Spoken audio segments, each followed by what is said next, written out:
بچوں کے لیے اچھی ماں کا انتخاب، اچھی بیوی لے کے آنا گھر میں، یہ سب سے زیادہ اہم مسئلہ ہے۔ نہ مانے ہم، لیکن بہرحال ڈھیر ساری جگہوں پہ دولت دیکھی جاتی ہے شادی سے پہلے۔ ماں باپ نے بڑی زیادتی کی، بڑا ظلم کیا، ناراض نہ ہونا، بڑا ظلم کیا۔ پیسے دیکھے، بچی اور بچے کا نکاح کر دیا۔ یہ اتنا بڑا زندگی میں آپ نے اپنی اولاد کے ساتھ ظلم کیا ہے کہ آپ تو سائیڈ پہ ہو جائیں گے، لیکن وہ بیچارہ ساری زندگی اس کو بھگتے گا۔ نبی پاک صلی اللہ تعالیٰ علیہ وسلم نے الفاظ کو کھول کر بات کو واضح کر کے بتایا تھا۔ ایک تو ہوتا ہے نا کہ آپ کو کسی تشریح میں جانا پڑے، حضور نے بالکل کھول کے فرمایا کہ عورتوں سے محض ان کی خوبصورتی کی وجہ سے شادی نہ کرنا، اس لیے کہ خوبصورتی ان کو ہلاکت میں ڈال دے گی، اور فرمایا محض ان کے مال کی وجہ سے شادی نہ کرنا، مال ان کو سرکش بنا دے گا۔ یا رسول اللہ صلی اللہ تعالی علیہ وسلم پھر کیا کریں؟ تو محبوب فرمانے لگے ان کی دینداری کی وجہ سے ان سے شادی کرنا۔ اور یہ ابن ماجہ میں لفظ موجود ہیں، اللہ کے محبوب علیہ الصلوۃ والسلام فرمانے لگے کان میں سوراخ والی کالے رنگ کی باندی اگر دیندار ہو تو تمہارے لیے بڑی بہتر ہے۔ باندی ہو، رنگ سیاہ ہو، کان میں سوراخ ہو، اس سے نکاح کر لینا، شرط یہ ہے کہ دیندار ہو۔ بہت اثرات ہیں ماں کے، لہذا اس انتخاب کے اندر باریکی کا مزاج پیدا کریں اگر اپنے گھر کا ماحول ٹھیک رکھنا چاہتے ہیں، اور اگر ماحول ٹھیک نہیں ہے تو پھر آپ کروڑوں روپیہ لے آئیں، جس کے بچے ہی ناکام ہو گئے اس کے پیسے کیا کریں گے؟ آپ بہت بڑا گھر بنا لیں، لیکن اگر بچے ہی ناکام ہو گئے تو آپ کی بڑی حویلی کیا کارنامہ سر انجام دے گی؟ اور اسی طرح کا معاملہ مرد کے ساتھ بھی ہے۔ نبی پاک علیہ الصلوۃ والسلام نے فرمایا جب تمہیں ایسے لوگ پیغام نکاح دیں جن کا دین اور اخلاق اچھا ہو تو پھر اپنی عورتوں کا نکاح ان سے کر دو۔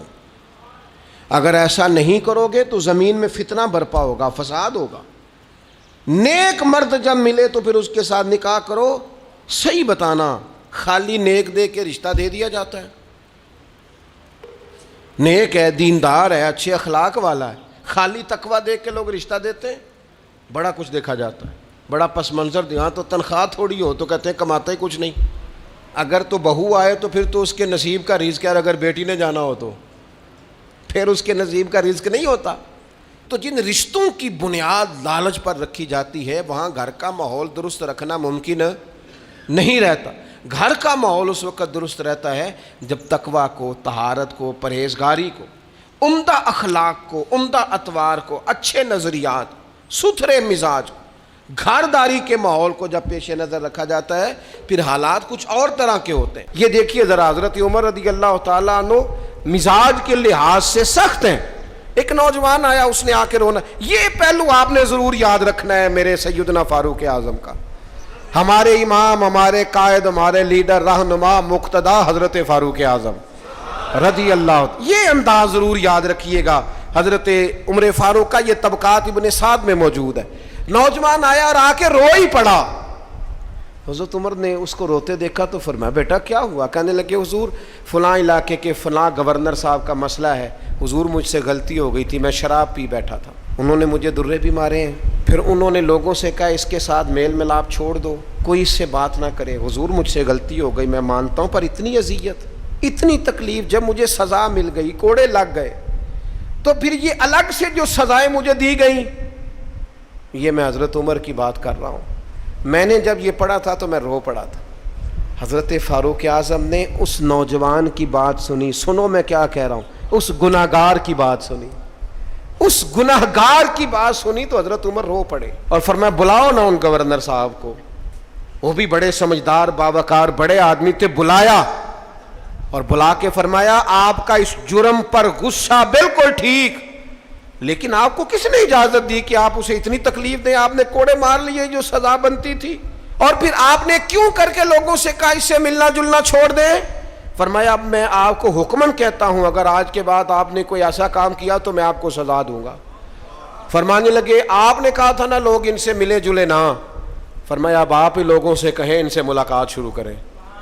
جب انہوں نے توبہ کر لی, اپنا گناہ مان لیا, جب اقرار کر لیا, معافی مانگ لی, اب سزا کا کیا معنی ہوا, اب تکلیف کا کیا معنی ہوا؟ سیدنا فاروق اعظم رضی اللہ تعالیٰ عنہ فرمانے لگے اگر یہ سچی توبہ کر لے تو پھر تو ان کی گواہی بھی قبول کی جائے گی, ان کی گواہی تک ہم قبول کریں گے. وہ کسی نے کہا تھا الجھے الجھے بکھرے بکھرے روز و شب دیکھے گا کون, لوگ تیرا جرم دیکھیں گے سبب دیکھے گا کون. لوگ معافی نہیں دیتے, لوگ درگزر ہی نہیں کرتے. انسانوں سے غلطیاں ہو جاتی ہیں, لیکن اگر کسی نے توبہ کر لی, اور صحیح حدیث میں موجود ہے نبی پاک علیہ السلام نے فرمایا اگر کبھی کسی بندے سے کوئی گناہ ہو گیا پھر اس نے توبہ کر لی, اگر کسی نے اس بندے کو دوبارہ وہ گناہ یاد کرایا تو اللہ تعالیٰ اس بندے کو یاد کرانے والے کو سزا دے گا, مرنے سے پہلے پہلے اسے بھی اس گناہ میں مبتلا کر دے گا. یہ میرا کلام ذرا بڑوں سے ہے, بڑوں سے. ابا جی کو چاہیے بچہ جتنی غلطی کرے نا اتنا ہی ڈانٹیں, وہ پھر 6 ہفتے نہ ڈانٹنا شروع کر دیں. استاد صاحب کو چاہیے کہ جتنی بچے کی کمزوری ہے نا, مجھے پتہ ہے سب سے زیادہ کس بات سے تکلیف ہوتی ہے. آپ کے بچے نے غلطی کی ہے, آپ اپنے بچے کو ڈانٹ لیں, سمجھا لیں, آپ کسی اور کے سامنے اس کی تذلیل کبھی نہ کریں, یہ زیادتی والی بات ہے. آپ اسے رسوا نہ کریں, بتائیں کسی ایسے شخص کو جس سے آپ کو امید ہے کہ آپ کو مشورہ دے گا یا اسے سمجھائے گا, لیکن گلی گلی کھڑے ہو کے اپنے آپ کو مظلوم ثابت کرنے کے لیے اس کی توہین نہ کریں. یہ انداز درست نہیں ہے, اس سے بچوں کی انسلٹ ہوتی ہے, وہ کمزور پڑ جاتے ہیں. ہر جگہ رونا رونا میرے بچے اچھے نہیں, میں بڑا پریشان ہوں. کیا بات کر رہے ہیں آپ, یہ بچہ تو آپ کی کمائی ہے, اساس ہے, حسن ہے, نسل ہے, اصل ہے, اور اس قدر زیادہ تکلیف دینا, جگہ جگہ شکایتیں, جگہ جگہ باتیں. ہمارے بچے ہمارے ہیں نا, تو ان کی عزت کس کی ہے؟ کیوں ہم گلی گلی اپنے بچوں کی رسوائی کرتے ہیں؟ کیوں کمزوریاں؟ اور جن کو ہم خیر خواہ سمجھ کے بتا رہے ہوتے ہیں نا, وہ آگے جا کے مزے لے لے کے بتاتے ہیں.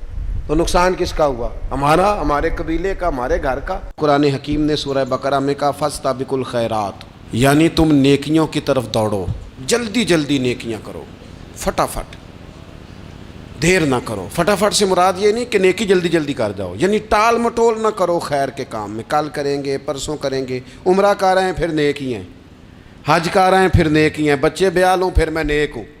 یہ تھوڑا سا یہ کام ٹال مٹ, فاستبقوا الخیرات, نیکیوں کی طرف دوڑو, جلدی کرو.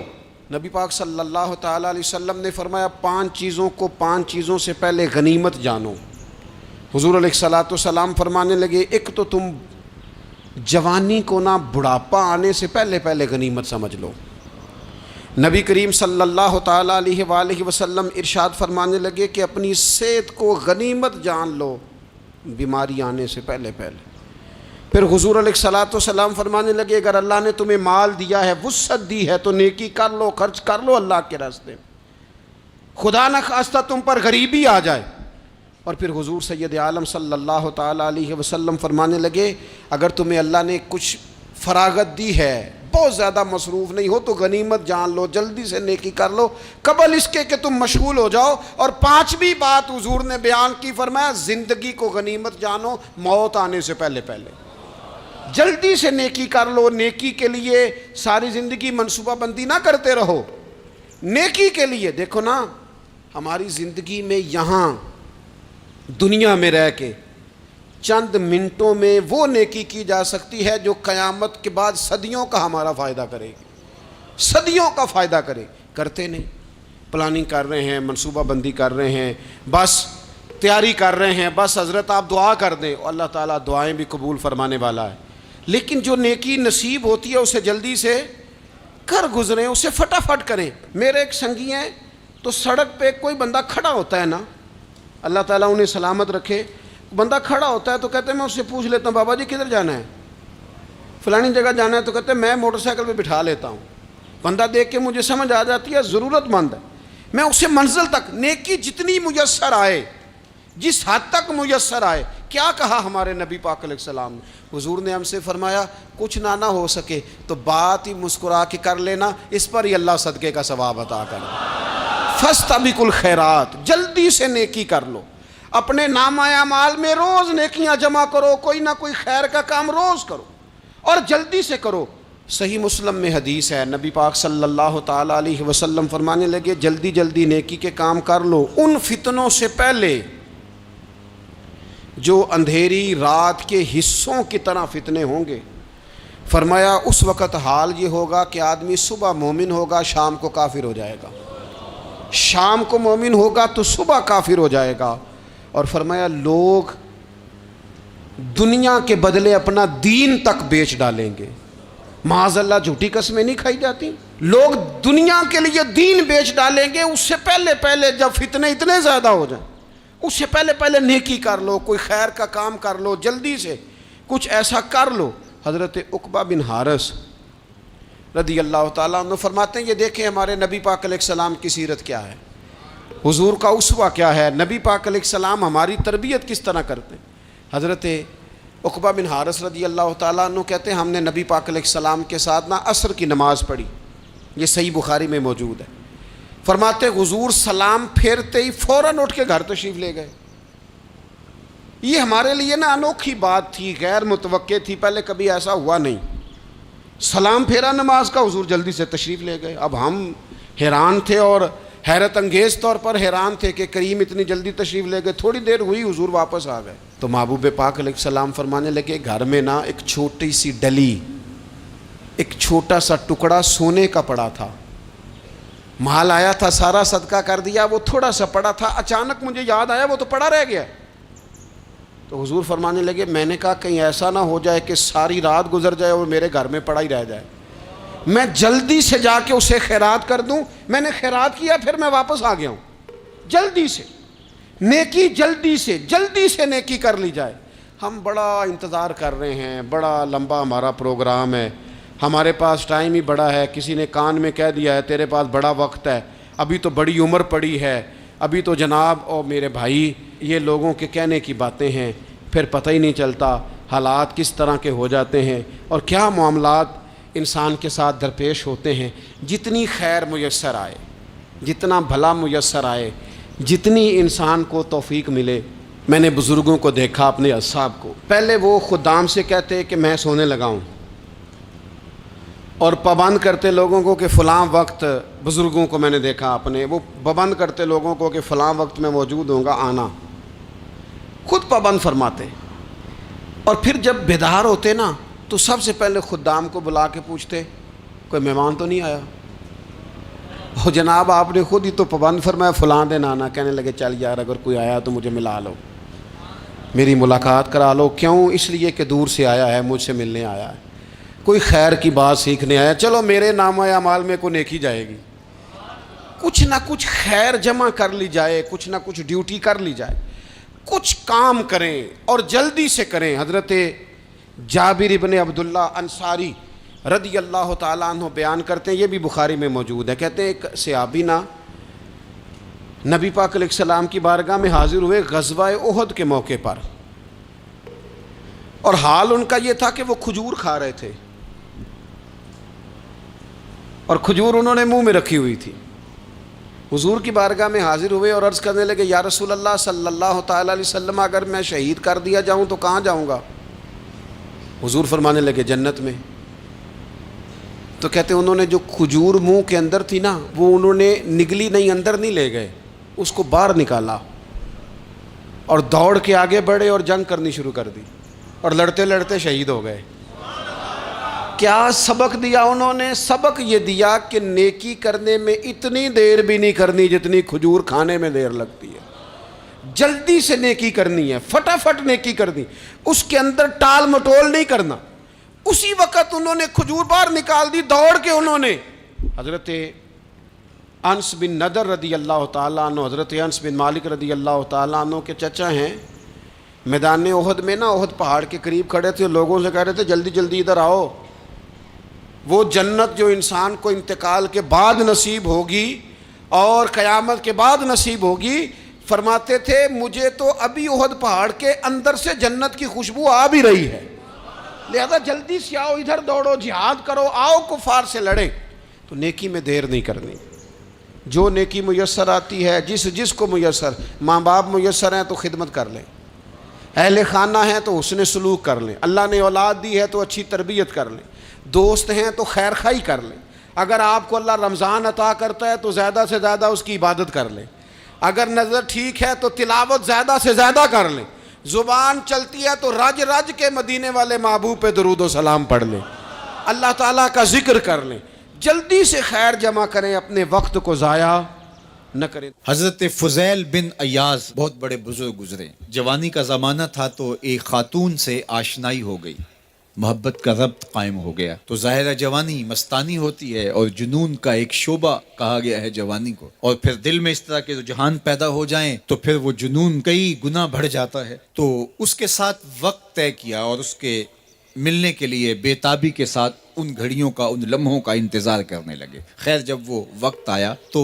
اس کے گھر کی طرف چلے اور اس کے گھر کی دیوار پھلانگنے لگے تھے کہ ساتھ والے مکان سے کسی قاری قرآن کی تلاوت کی آواز کانوں میں پڑی، اور وہ پڑھ کیا رہا تھا، الم یان للذین آمنوا ان تخشع قلوبہم لذکر اللہ وما نزل من الحق، کیا اہل ایمان پہ وہ وقت نہیں آیا کہ ان کے دل اللہ کے ذکر اور اللہ کی یاد، اس کی محبت میں تڑپ اٹھیں اور وہ خوف خدا میں مبتلا ہو، اور جو نازل ہوا قرآن، اس قرآن کی محبت میں اس کے دل میں خشیت پیدا ہو۔ بس یہ کانوں میں پڑنے کی دیر تھی کہ دوبارہ گلی میں چھلانگ لگائی اور کہا میرے اوپر وہ وقت آ گیا ہے، اور جنگلوں کو روتے ہوئے نکلے، اور حضرت فضیل بن ایاز پھر ولیوں کے امام قرار پائے۔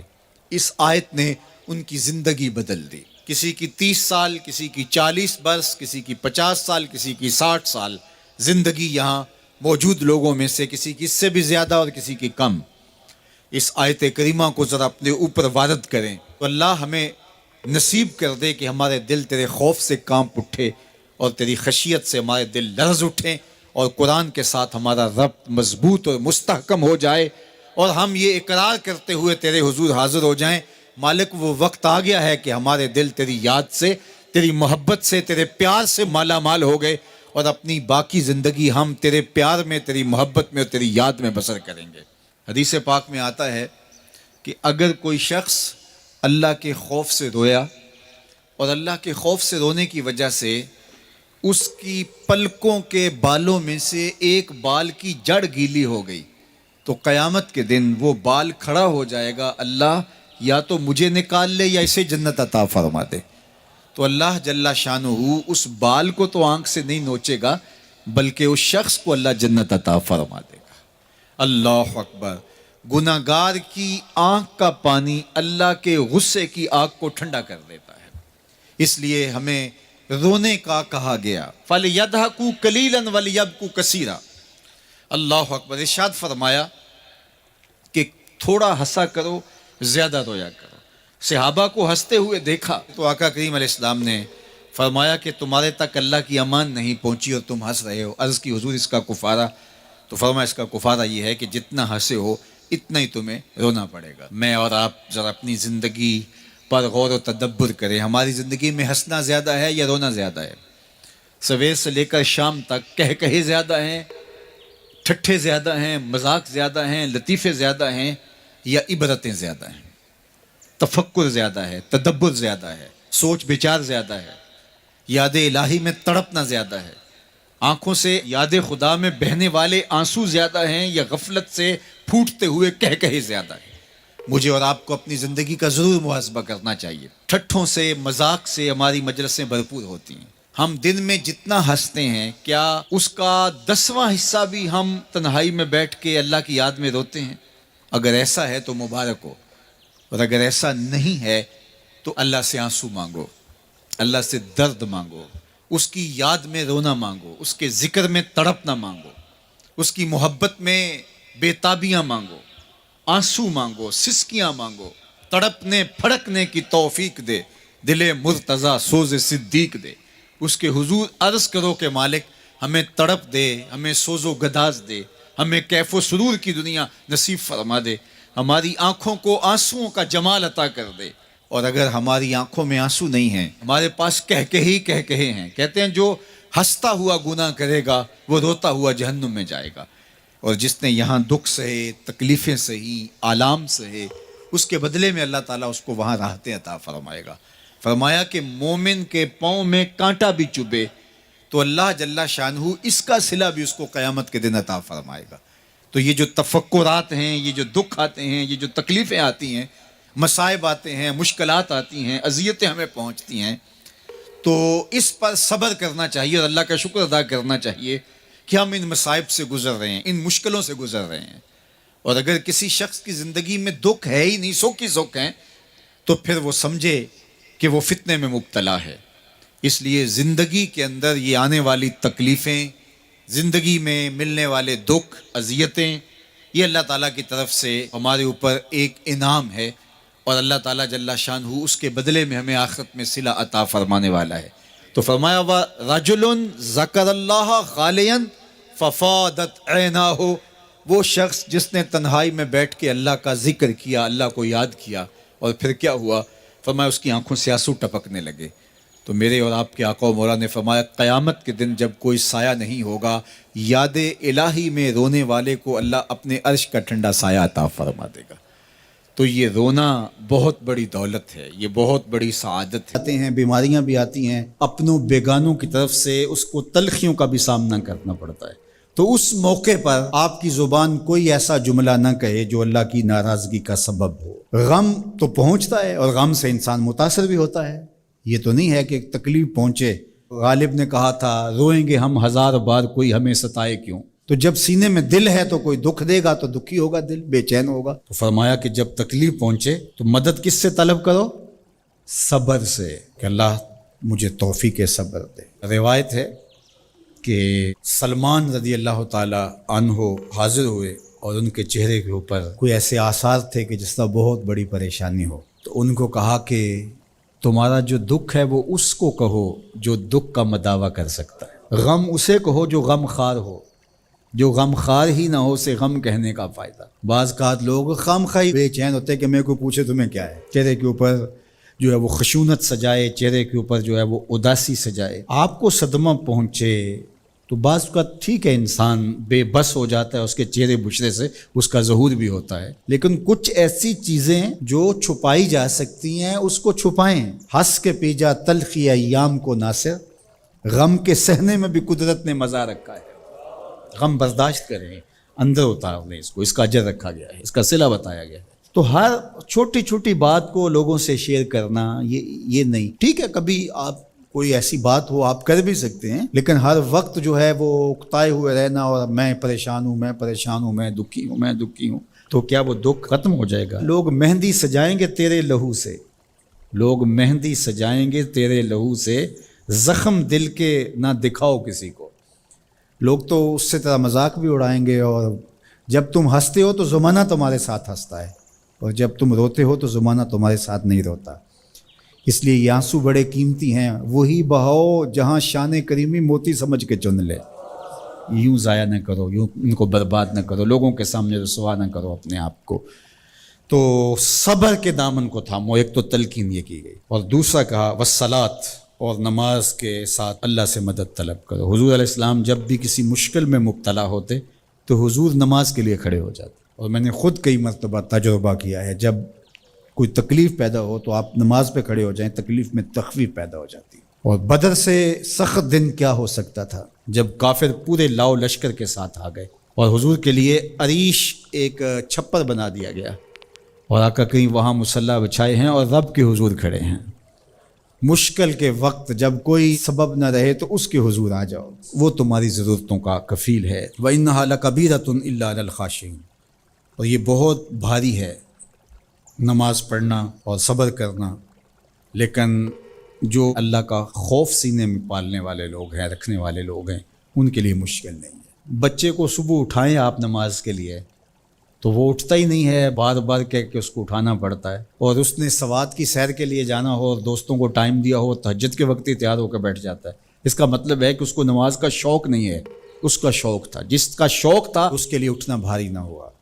میرے والد گرامی سے کسی نے کہا جی جاگ نہیں آتی، تو فرمانے لگے صبح منڈی جانا ہو تو جاگ آ جاتی ہے، کچہریوں میں تاریخ ہو تو یاد آ جاتی ہے. منڈی جانا یہ تمہاری بدنی ضرورت ہے بچوں کے پالنے کے لیے، اپنی ضرورت کے لیے. کچہریوں میں جانا خوف ہے، نہ گیا تو میرے خلاف فیصلہ ہو سکتا ہے. تو تمہیں نہ امید ہے اللہ سے اور نہ اس کا خوف ہے، تو پھر کیسے جاگ آئے؟ اور کسی نے کہا کہ حضور نماز پڑھنا چاہتا ہوں، جاگ نہیں آتی۔ اللہ اکبر، کہنے لگے ارادہ اگر پکا ہو تو نیند نہیں آتی، بار بار اٹھ کے ٹائم دیکھتے ہیں وقت تو نہ گزر جائے۔ اللہ اکبر۔ تو فرمایا یہ بھاری ہے لیکن خاشعین کے لیے بھاری نہیں ہے۔ خشیت خدا سینے میں نہیں ہے، اللہ کا خوف سینے میں نہیں ہے، تو واقعی صبح کا اٹھنا بہت زیادہ بھاری ہے، بہت زیادہ مشکل ہے، لیکن جو خشیت والے ہیں ان کے لیے مشکل نہیں ہے۔ یہ مان لیا کہ صبح کا اٹھنا، سحری کا اٹھنا نفس پہ شاک ہے، لیکن اگر کسی کی زندگی کی لذت اس میں رکھ دی گئی ہو، اللہ اکبر، تو پھر اس کے لیے مشکل تو نہیں ہوگا۔ راہ خدا میں تکلیف اٹھانا مشکل صحیح، لیکن زندگی کا سرور اس میں رکھ دیا گیا ہو۔ وہ مزہ دیا تڑپ نے، میری آرزو ہے یا رب، میرے دونوں پہلوؤں میں دل بے قرار ہوتا۔ عزیز دوستو، انسان سب سے زیادہ پریشان وہ ہوتا ہے جسے مقصد حیات نہیں ملتا، جسے پتہ ہی نہیں ہوتا میں کیوں آیا ہوں، کس لیے آیا ہوں، کس کا بھیجا ہوا آیا ہوں۔ وہ سب سے زیادہ آزمائش میں ہوتا ہے، اور جن کو معرفت الہی نصیب ہو جاتی ہے، اپنے مالک کا پتہ جاننے لگتے ہیں، محسوس کرتے ہیں کہ مجھے کسی مقصد کے لیے بھیجا گیا ہے، وہ آسودہ زندگی گزارتے ہیں، قلبی اطمینان اور انشراح صدر اللہ انہیں عطا کرتا ہے۔ اللہ تبارک و تعالیٰ نے جب اپنے بندوں کی آزمائش کو دیکھا کہ وہ ڈھونڈتے پھرتے ہیں کہ ہم کیوں آئے، کس لیے آئے، کیوں بھیجے گئے، اللہ تعالیٰ نے انبیاء کرام علیہم السلام کا سلسلہ شروع فرمایا، اور پھر اس سلسلے کو بام عروج دیا اور اپنے پیارے حبیب علیہ السلام کو دنیا میں مبعوث فرمایا، اور فرمایا یا ایھا الناس قد جاءکم برہان من ربکم، اے لوگو یہ جو میرے نبی پاک علیہ السلام تمہارے پاس آئے ہیں تو یہ رب کی دلیل بن کر آئے، یعنی حضور سید عالم صلی اللہ تعالیٰ علیہ وسلم کا وجود اطہر، کردار مبارک، آپ کا تبلیغ و ارشاد، آپ کا دعوت دین، یہ سب اس بات کی دلیل ہے کہ نبی پاک علیہ السلام اللہ کے سچے رسول بن کر دنیا میں تشریف لائے۔ ہم جب دنیا کے اندر نکلتے ہیں تو ہم دیکھتے ہیں کہ بڑے بڑے سمجھدار لوگ ہیں لیکن گمراہی کی زندگی گزار رہے ہیں۔ وحی الہی کے بغیر انسان جو بھی وقت گزارتا ہے، اللہ تبارک و تعالیٰ کے انبیاء پر جو وحی ہوتی ہے ان کی تعلیمات کے بغیر جو بھی وقت گزارا جاتا ہے وہ کبھی راہ حق پر نہیں گزرتا۔ اللہ نے احسان فرمایا اور فرمایا میں نے اپنی دلیل بھیجی ہے، تمہیں اپنے محبوب عطا فرمائے۔ نبی پاک علیہ السلام کا ظاہری وجود بھی سارا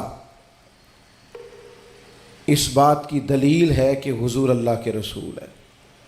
حضرت عبداللہ ابن رواحہ رضی اللہ تعالیٰ عنہ اس مضمون کو اس طرح بیان فرماتے ہیں، آپ ارشاد فرماتے ہیں کہ حضور کوئی معجزہ بھی نہ دکھاتے، نہ ڈوبے ہوئے سورج کو عصر پر بلاتے، نہ چاند کے 2 ٹکڑے کرتے، نہ درخت سجدہ کرتے، نہ پتھر کلمہ پڑھتے، کوئی معجزہ بھی سرکار نہ دکھاتے، تو فرماتے ہیں حضور کا چہرہ مبارک ہی ایسا تھا، لوگوں نے دیکھتے جانا تھا اور کلمہ پڑھتے جانا تھا۔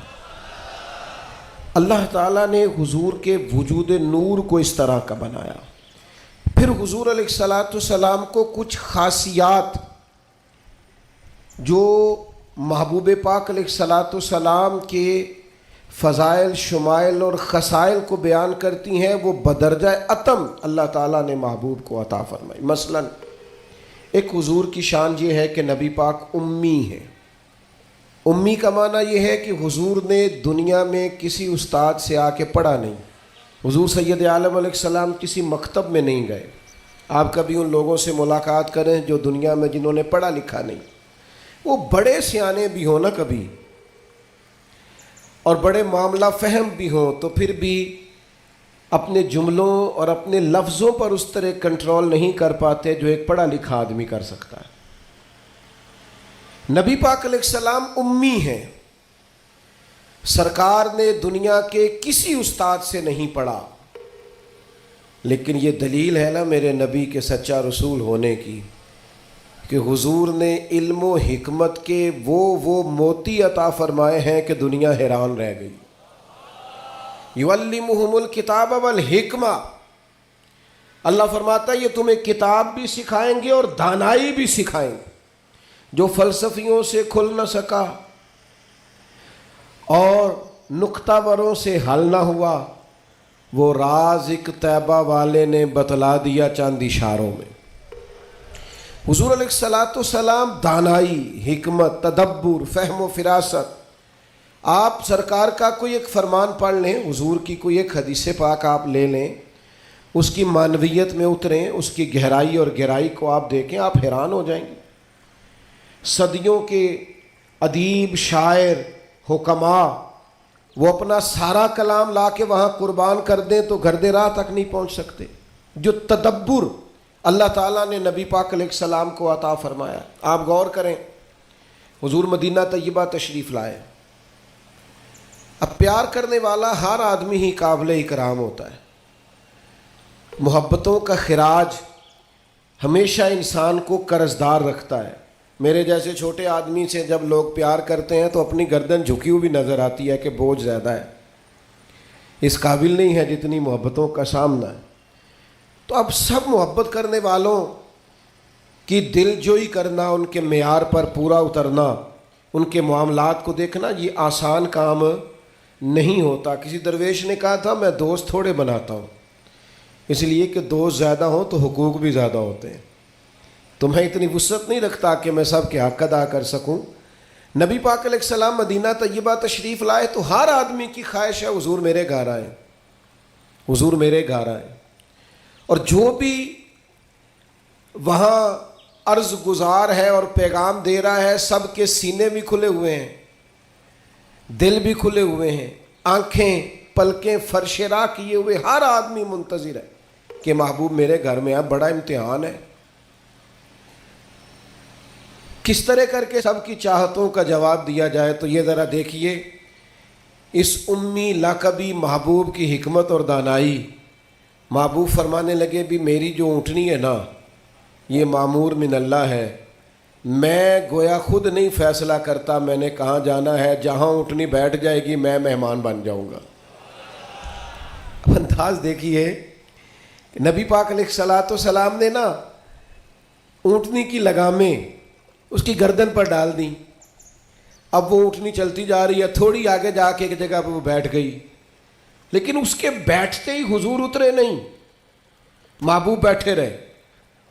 ابھی سرکار کی اونٹنی پوری طرح بیٹھی نہیں تھی، پھر اٹھ کے کھڑی ہو گئی اور تھوڑا سا آگے چلنے کے بعد حضرت ابو ایوب انصاری کے دروازے کے سامنے بیٹھ گئی. اور وہ اس طرح بیٹھی کہ اس طرح جم کے بیٹھی کہ اس نے اپنی گردن بھی بچھا دی. جب اطمینان سے اونٹنی بیٹھ گئی، نبی کریم اترے، جناب ابو ایوب انصاری رضی اللہ تعالیٰ عنہ کے گھر میں جلوہ فراز ہوئے. یہ وہ دانائی تھی میرے کریم محبوب کی، وہ حکمت تھی کہ کسی محبت کرنے والے کو اعتراض کیا ہونا تھا، سب کا قربان ہونے کو دل کر رہا تھا. ہمارے ہاں تو 4 بچے ہوتے ہیں اور ہم کسی ایسی دانائی کا مظاہرہ نہیں کرتے کہ ان کے اندر برابری کر سکیں. ہم اس سمجھ بوجھ کا لحاظ ہی نہیں کرتے. ہمارے ایک استاد تھے تو وہ اکثر کہا کرتے تھے، جن کو پڑھانے کی ڈیوٹی لگاتے ان سے کہا کرتے تھے کسی طالب علم سے چڑ نہ جانا، اسکول کے، کالج کے، مدرسے کے کسی بچے سے چڑ نہ جانا. تم اگر کسی سے چڑ گئے تو اس کا مستقبل خراب ہو جائے گا، اس لیے کہ تم ذاتی اناد پال لو گے. بچہ بڑا لائق ہے لیکن تمہارا فرما بردار نہیں، تم چڑھ گئے ہو، تم بات بات پہ ڈانٹتے ہو، بالآخر وہ ساری تباہی ہو گئی، بدگمان ہو گیا. نبی پاک علیہ الصلاۃ والسلام امی ہیں، لیکن یہ میرے محبوب کی نبوت کی اعلیٰ دلیل ہے کہ اللہ تعالیٰ نے محبوب کو حکمت، تدبر، دانائی. ہم دانا نہیں ہوتے، شعور نہیں رکھتے، فہم و فراست کا. وہ عارف رومی کہتے ہیں کہ ایک شخص بادشاہ تھا، اس نے خواب دیکھا.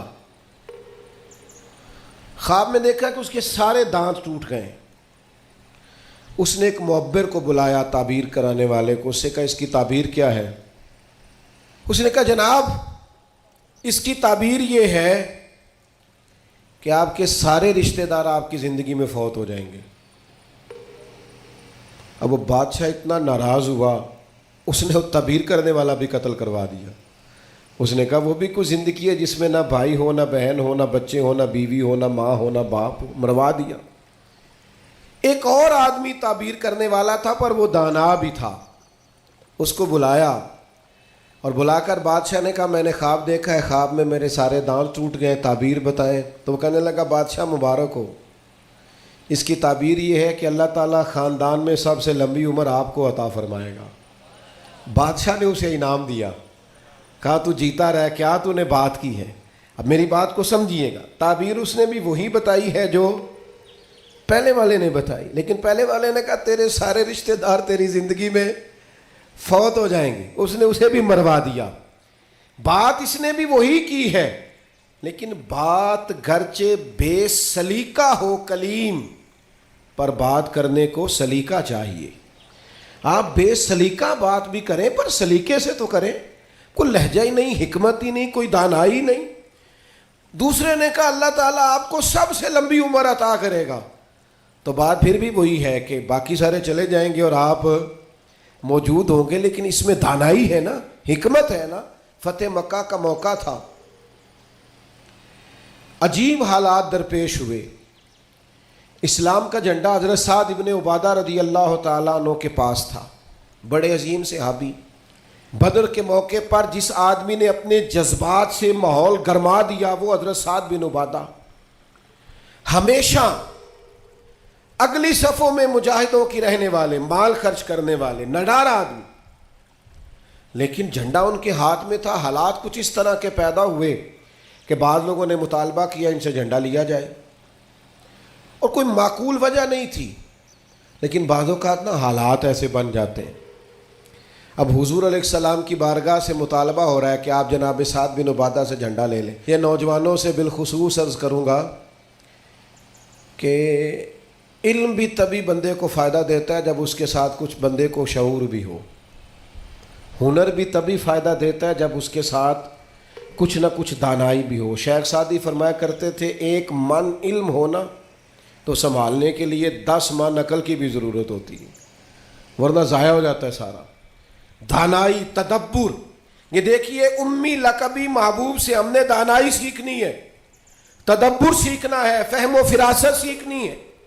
زندگی میں شعور کس کو کہتے ہیں یہ حضور ہمیں سکھائیں گے۔ کہ جناب حضرت سعد بن عبادہ کو اتارنا ہے۔ اب بڑے بڑے دانا صحابہ کہہ رہے تھے یا رسول اللہ کوئی ایسی بات نہیں ہے، حالات اس طرح کے ہیں، کیسے یہ فیصلہ کریں گے؟ تو حضور نے فرمایا کوئی مشکل نہیں، اتار دیتے ہیں، بدل دیتے ہیں، ان سے منصب لے لیتے ہیں۔ یا رسول اللہ یہ آسان نہیں ہے، کیسے؟ فرمایا ابھی دیکھنا تم، یہ اللہ تعالیٰ نے میرے محبوب کو حکمت کی خزانوں کی کنجیاں عطا فرمائی۔ نبی کریم علیہ السلام نے فرمایا سعد بن عبادہ جھنڈا دے دیں آپ واپس، اب آپ لشکر کے علم بردار نہیں رہے۔ انہوں نے بوجھل ہاتھوں سے جھنڈا تھاما ہوا تھا، پریشان تھے کہ کوئی ایسی بات نہیں۔ جب حضور نے کہا دیں تو وہ غلام تھے، سانو قید سجن دا گہنا ہے، وہ جینج رکھے ایسا اونج رہنا ہے۔ انہوں نے اسی وقت جھنڈا تھما دیا، خوش ہو کے تھما دیا۔ لیکن یہ میرے محبوب کی حکمت ہے، محبوب نے جناب سعد بن عبادہ سے جھنڈا لیا اور قریب ان کے جوان بیٹے کھڑے تھے، محبوب نے جھنڈا انہیں دے دیا، فرمایا کمان تیرے ہاتھ میں ہے۔ باپ کا قد اس وقت 10 فٹ زمین سے اونچا ہو جاتا ہے جب اس کا بیٹا اس کی جگہ پہ بیٹھ جاتا ہے۔ وہ کہتا ہے میری فکر گئی، میں اب بے فکر ہوں۔ جب انہی کے بیٹے کو وہ منصب ملا تو اب حضرت سعد بن عبادہ کے چہرے کی کیفیت یہ تھی کہ وہ گویا اپنی آنکھوں اور اپنے چہرے سے بتا رہے تھے میں تو خود جھنڈا پکڑ کے اتنا راضی نہیں تھا جتنا اپنے بیٹے کے ہاتھ میں دیکھ کے راضی ہوں۔ یہ آپ تدبر سیکھیں۔ میں اپنے نوجوانوں کو دیکھتا ہوں جذباتی مزاج، بھاگتے دوڑتے، بے چین، پریشان، الجھے ہوئے۔ ابھی میں ملک سے باہر تھا، میرے ساتھ اکثر ایسے ہوتا ہے، بیرون ملک جو لوگ ہوتے ہیں نا وہ زیادہ پریشان ہوتے ہیں پاکستان کے حالات کو لے کر، وہ زیادہ خبریں دیکھتے ہیں۔ تو ایک صاحب مجھ سے کہنے لگے پاکستان کے حالات، میں نے کہا بالکل ٹھیک ہے، یہ اتار چڑھاؤ ہے، زندگی کے ساتھ چلتا ہے، بے چینی نہیں، بے قراری نہیں، الجھاؤ نہیں، ہر وقت کا اضطراب نہیں، دانائی، تدبر، حکمت، معاملہ فہمی، یہ ہمیں ہمارے رسول پاک نے عطا فرمائی۔ آپ اپنی زندگی کو سلیقے سے گزاریں، قیمتی بنائیں، آپ اپنے وجود سے بڑا کام لے سکتے ہیں، لیکن کیا ہے، دانائی نہیں ہے، جذباتی مزاج، اور جذباتی پن ہماری طبیعتوں کا حصہ ہے، جذباتی فیصلے، جذباتی باتیں۔ ہمارے دیہاتوں میں چودھری فیصلہ کس کے حق میں کرتے ہیں؟ جو پہلے آ جائے، وہ سچا ہے یا جھوٹا ہے، پہلے گیا ہے، بس انہیں مینوں پہلا آکھیا تسی تے آئے ہی نہیں، اسی بات میں فیصلہ دے دیا۔ دانائی، تدبر، یہ رسول اللہ صلی اللہ علیہ وسلم نے ہمیں سکھایا، امی لقبی ہیں حضور۔ اور دوسری بات، انسان کے پاس جو سب سے قیمتی چیز ہوتی ہے نا، وہ اس کا کردار ہوتا ہے۔ آپ نے زندگی میں نقوش کیا چھوڑیں، آپ جہاں رکے، جہاں بیٹھے، یہ ایسا تو نہیں زندگی میں کہ یہ 10 دوست پرانے، یہ 10 دوست آج کل کے ہیں اور ان کے درمیان بھی غیبتیں جاری ہیں، بس کام ختم ہونے کے قریب ہے، اور پھر اس کے بعد اور کوئی 4 دوست ہم تلاش کریں گے۔ اچھے نقوش نہیں چھوڑتے، کتنی خوشیوں سے رشتے طے پاتے ہیں، لیکن وہ تھوڑا وقت نہیں گزرتا تو ساری سوچیں، سارے نظریات گدلے اور میلے کچیلے ہونے لگ جاتے ہیں، وہ ساری محبتوں کو زنگ لگنے لگ جاتا ہے۔ عظمت کردار، بلندی، آپ کے افکار، آپ کا اچھا گمان، آپ کی سوچیں، آپ حیران ہوں گے، اللہ تعالیٰ نے نبی پاک کا وجود ہی معجزہ بنایا ہے، لیکن جب حضور کے اپنوں نے دلیل مانگی نا، اپنوں کو مطمئن کرنا بڑا مشکل کام ہوتا ہے۔ قریبیوں نے دلیل مانگی، قریش مکہ نے، کہ آپ نبی ہیں تو دلیل دیں۔ نبی پاک علیہ السلام نے اپنے اپنوں کو معجزہ نہیں دکھایا، بلکہ قرآن مجید فرماتا ہے کہ محبوب نے کہا فقد لبثت فیکم عمرا من قبلہ افلا تعقلون، میں کوئی باہر سے نہیں آیا، میں نے اپنی اس سے پہلے کی ساری عمر تمہارے درمیان گزاری ہے، 40 سال یہاں گزارے، اپنے ماں کی گود میں بھی، نانا کے کندھوں میں بھی، جناب ختیجہ کا دولہا بن کے بھی، بیٹیوں کا باپ بن کے بھی، میں نے سارا وقت تمہارے بیچ گزارا، افلا تعقلون، تمہیں عقل نہیں؟ گویا محبوب ان سے فرما رہے ہیں کہ میری جیسا سچا ہے تو لا کے دکھاؤ، باہر سے نہیں آیا، تمہارے درمیان رہا ہوں۔ یار یہ مشکل کام ہوتا ہے، چاروں جانب ماحول خراب اور بندہ پھر ٹھیک رہے۔ اکثر لوگ تو اپنے بچے کی غلطی نہیں نکالتے، کہتے دوستوں نے خراب کر دیا، اماں کہتی ہے منڈا میرا ٹھیک سی، دوستوں نے خراب کرتا ہے۔ میں نے کہا چلیں اچھی طرح سے سوچ لیں، ہو سکتا ہے دوست ٹھیک ہو، آپ کے بچے نے سارا ماحول گڑبڑ کر دیا ہو۔ یہ جان چھڑانا تو آسان ہے، لیکن سارے ماحول کے اندر کردار کی عظمت۔ جب نبی پاک علیہ السلام نے مختلف بادشاہوں کو خطوط لکھے نا، اسلام قبول کر لو، تو کیسر روم کو بھی خط لکھا۔ کیسر سیانا آدمی تھا، سیانے لوگ جو ہوتے ہیں وہ زمینی حقائق دیکھتے ہیں، جذباتی فیصلے نہیں کرتے، وہ معاملہ فہم ہوتے ہیں۔ آج کل جس طرح میں اور آپ ہیں نا تصویروں کے اندر زندگی گزار رہے ہیں، لائکس، ویوز، کومنٹس، اسی پر زندہ ہے، لوگ ان پر وقت نہیں گزارتے تھے، اس سمجھدار لوگ۔ کیسر روم کے پاس میرے محبوب کا خط گیا، اس نے فوراً نہیں فیصلہ کیا، کہنے لگا کوئی، ورنہ بہت سارے ایسے بدبخت بھی تھے معاذ اللہ جنہوں نے حملے کی تیاری شروع کر دی، ہمیں خط لکھا ہے اسلام قبول کرو ہم حملہ کریں گے، لیکن یہ سیانا آدمی تھا۔ اس نے لوگوں سے کہا یہاں اگر کوئی سردار آیا ہوا ہو نا، مکے کا، تجارت کی غرض سے سردار آیا کرتے، کوئی سردار آیا ہوا ہو تو میری ملاقات کراؤ۔ جناب ابو سفیان ابھی مسلمان نہیں ہوئے تھے، اور ہر جنگ میں قریش مکہ کی لیڈ وہ کرتے تھے، وہ ان دنوں وہاں گئے ہوئے تھے، تجارت کی غرض سے بلا لیا۔ اب کیسر نے سامنے کھڑا کیا، بخاری شریف سے لے کر کتب سیرت میں تمام جگہ، کتب احادیث میں آپ کو الفاظ کے اختلاف کے ساتھ لیکن مفہوم ایک ہی ہے، یہ روایت ملے گی